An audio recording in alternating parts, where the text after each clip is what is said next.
कौन कहता है कि रुद्राक्ष के साथ तुलसी मत पहनो, तुलसी के साथ रुद्राक्ष मत पहनो? कौन सी पुराण में लिखा, कौन से शास्त्र में लिखा, कौन से वेद में लिखा, किस जगह पर लिखा? शिव महापुराण के कौन से अध्याय में लिखा? कौन से स्कंद पुराण में, लिंग पुराण में, नर्मदा पुराण में, कुर्म पुराण में, ब्रह्म विवर्त पुराण में, नरसिंह पुराण में, नारद पुराण में, कौन से पुराण में लिखा कि तुलसी की माला के साथ रुद्राक्ष नहीं होना चाहिए, रुद्राक्ष के साथ तुलसी नहीं होना चाहिए? कहां लिखा है? ये दुनिया के लोगों ने भ्रम पैदा कर दिया, दुनिया के लोगों ने भ्रम पैदा कर दिया। तुलसी के साथ रुद्राक्ष मत पहनना, रुद्राक्ष के साथ तुलसी मत पहनना।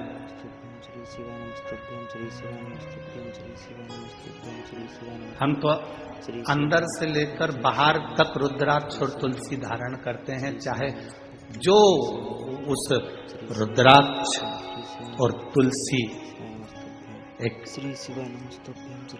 वो कहते हैं ना कि भगवान को भोग लगाओ ना तो उसमें तुलसी का दल डालना जरूरी है। बिना तुलसी के भगवान भोग स्वीकार करते हैं क्या? जम के बोलो जरा। नहीं, जब बिना तुलसी के भगवान भोग स्वीकार नहीं करते तो तुम्हारे तन पर तुलसी की माला नहीं होगी मरते समय, तो तुम्हें स्वीकार करेगा? करेगा नहीं। और जब तुम्हारे गले में एक रुद्राक्ष पड़ा होगा, जब तुम्हारे गले में एक रुद्राक्ष की माला होगी या रुद्राक्ष पड़ा होगा, तो बैकुंठ तुम जाओगे तो तुम्हें महादेव अपने नंदी पर बिठाकर अपने साथ लेकर बैकुंठ तक जाते हैं। केवल ऐसे ही पैदल चलकर बैकुंठ नहीं चले जाओगे, तुम्हें महादेव नंदी पर बिठाकर, नरसिंह भगत की कथा आती है लेकर गए, नामदेव जी की कथा आती है, औंडा नागनाथ में भगवान शंकर नामदेव जी के लिए प्रकट होकर उनके गले में रुद्राक्ष डालकर गए। पंडरनाथ की कथा आती है, जब देवाधिदेव महादेव मिलने के लिए हरि विठ्ठल से आए तो भगवान शंकर ने देखा, भगवान नारायण ने देखा, हरि विठ्ठल ने देखा, पहला वार करी,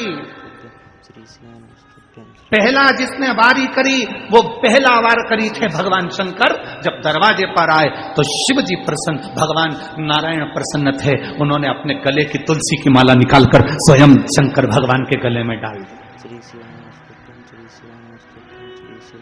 तुम में भेद, हम में भेद, संसार में भेद हो सकता है, पर परमात्मा में कभी भेद नहीं हो सकता।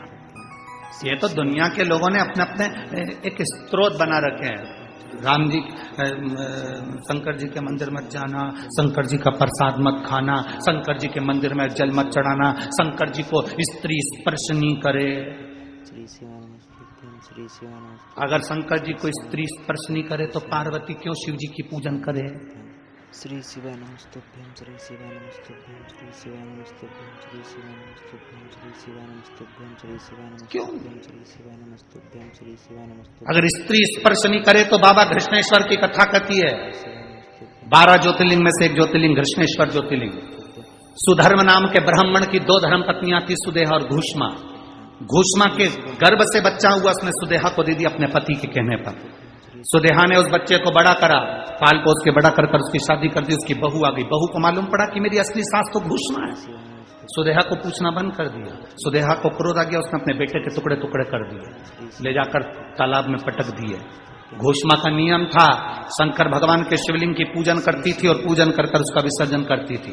अगर स्त्री नारी शंकर के शिवलिंग का स्पर्श नहीं कर सकती तो फिर घूष्मा ने कैसे शंकर जी की पूजन कर ली और स्पर्श कर कर पूजन कर कर विसर्जन करके आई। जो विसर्जन करा, शंकर जी से कहा मेरा बेटा बहुत दिन से नहीं देखा, बाबा कृपा करो। 15 दिन 8 दिन 20 दिन पहले मरा हुआ बेटा तैरता हुआ बाहर निकल कर आ गया, वो घृष्णेश्वर महादेव हो गए,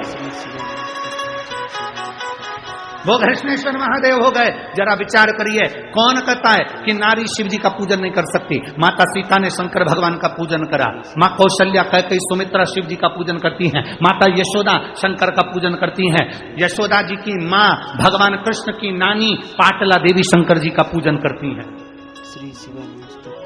राजा जनक स्वयं शंकर जी का पूजन करते हैं सुनैना जी के साथ।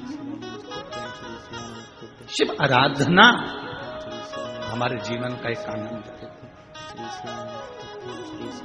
श्री शिवाय नमस्तुभ्यम मेरे प्यारे भक्तों, आप पंडित प्रदीप मिश्रा जी द्वारा दिए गए उपायों को अपने जीवन में अपनाकर खुशहाली पा सकते हैं और अपने रोग कष्ट को दूर कर सकते हैं। तो ये उपाय काफ़ी कारगर होते हैं, आप भी ज़रूर अपनाइएगा। मिलते हैं नेक्स्ट वीडियो में और एक नेक्स्ट उपाय के साथ में। तब तक के लिए धन्यवाद। वीडियो पसंद आए तो चैनल को सब्सक्राइब जरूर करिएगा और जी हाँ, वीडियो को लाइक ज़रूर करिएगा, इससे हमें एक मोटिवेशन ज़रूर मिलता है।